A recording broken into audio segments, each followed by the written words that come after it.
تبلیغ کا مطلب بھی سمجھتے ہیں؟ تو کہہ رہا ہے کہ ہاں دین کو پھیلانا.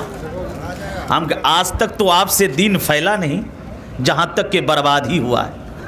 سبحان اللہ سبحان اللہ. آج تک آپ سے دین پھیلا نہیں، بلکہ آپ یہ بولیں تو اچھا ہوگا کہ ہم مسلمانوں کی اصلاح کرتے ہیں. اصلاح الگ چیز ہے. پہلے سے اگر وہ تبلیغ کر رہا ہے آپ کے پاس جا کے، ایک کلمہ پڑھنے والوں کے پاس جا کے ایسے کرو اور کہہ دے میں تبلیغ کرتا ہوں، تو پتا چلا کہ آپ کو پہلے سے مسلمان سمجھتا ہی نہیں. وہ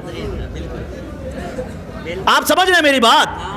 پہلے سے آپ کو مسلمان سمجھتا نہیں، تب تو کہہ رہا میں نے تبلیغ کر رہا ہوں. تبلیغ وہاں کی جاتی ہے جہاں مسلمانوں کی بوباس نہ ہو، وہ غیر ہو، اس کے پاس جا کر کلمہ پڑھا کے داخل اسلام کرنا، وہ ہے تبلیغ. میرے بات سمجھ رہے ہیں نا؟ سمجھنے کی ضرورت ہے میرے دوست. تو میں کہا کہ یہ کہو، وہ بھڑک گیا ہمارے اوپر. ہم کہہ دیکھیں ہم آپ کو نہ، ابھی یہاں ہم بھی آئے ہیں باہر، آپ بھی آئے ہیں باہر، آدمی لوگوں نے پکڑ لیا اور بولا کہ نہیں صحیح تو بول رہا ہے. ہم کہتے تبلیغ کبھی نہیں بولیے گا آپ، جب بھی بولیے گا اصلاح.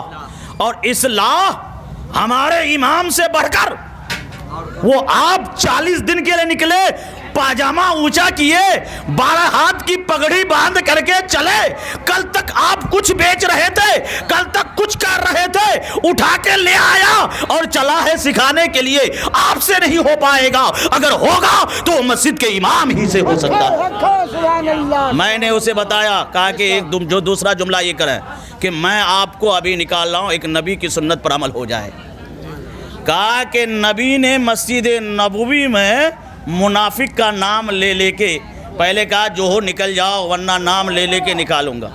پتا چلا مسجد سے ان ایسے لوگوں کو جو منافقانہ انداز میں بیان کرتا ہو، بتاتا ہو، بہکاتا ہو، تو مسجد سے نکالنا سنت نبی ہے، سنت نبی ہے. میں نے کہا چل پھر بعد میں آئیے گا، جو سمجھنا ہو سیکھنا ہو. الحمدللہ آپ کا مدرسہ دارالعلوم اہل سنت اسلامیہ حسینیہ 24 گھنٹہ مسئلہ و مسائل کے لیے آپ کے لیے کھلا ہے. سمجھ میں نہیں آ رہی ہو آپ وہاں آئیں، انشاءاللہ وہی بحث کی جائے گی. الحمدللہ پھر کبھی بیان کیا جائے گا. آپ کو بتاؤں گا کہ آیا ہم اور آپ کو کتنے فرقوں میں بٹنا ہے. پتہ ہے علماء سے سنتے رہتے ہیں کتنے میں 73 فرقوں میں بٹنا ہے. کتنے میں 73 میں. اور جائے گا کتنے؟ تو آپ اگر کوئی آ کے بولے کہ ہماری جماعت لمبی ہے، نہیں دیکھ رہے ہیں ہم لوگ بہت کثیر تعداد میں رہتے. ایسے تو کربلا میں بھی تو یہی تھا، کہاں 22,000 اور کہاں 72. نہیں دیکھ رہے؟ سبحان اللہ سبحان. نہیں دیکھ رہے؟ اور جنگ بدر میں کتنا تھا؟ 313. اور کتنا تھا نہ جانے. پہلے 1000 رہا وہ لوگ، پھر مسلمان 313 تک پہنچے تو لوگ بڑھ گئے. لیکن فتح و کامرانی رب نے کہاں دی؟ 313 کو. سبحان اللہ. کربلا کے میدان میں فتح و کامرانی کا جھنڈا کون لڑایا؟ 72. سبحان اللہ. آج تک سب یاد کرتے ہیں. کیوں؟ اس لیے کہ کامیابی اسی میں ہے جو حق پر رہتا ہے میرے دوست. اس لیے آپ حق پر رہنے کی کوشش کریں، اگرچہ لوگ آپ کو کہے، لیکن سمجھنے کی ضرورت ہے یہ اردو حدیث نہیں ہے. میرے آقا کا زبان عربی تھے. بولیے سبحان اللہ. اردو اس کا ترجمہ ہے، اردو اس کا ترجمہ ہے. جیسے آپ کو اگر کوئی آدمی اردو بولے اور کوئی بھوجپوری ٹھیٹ بھوجپوری جانتا ہو، اردو سمجھ میں نہ آئے، تو پھر اس کو اردو کو بھوجپوری میں سمجھایا جاتا ہے. ایسے ہی اردو یہاں ہم نے اور آپ نے. کون کیا؟ شیخ عبدالحق محدث دہلوی نے کیا. سبحان اللہ. انشاءاللہ پھر کبھی بیان کیا جاتا ہے. کتنے؟ 73 میں کتنے؟ ایک. اور سب کے سب صحابی رسول کھڑے ہو گئے.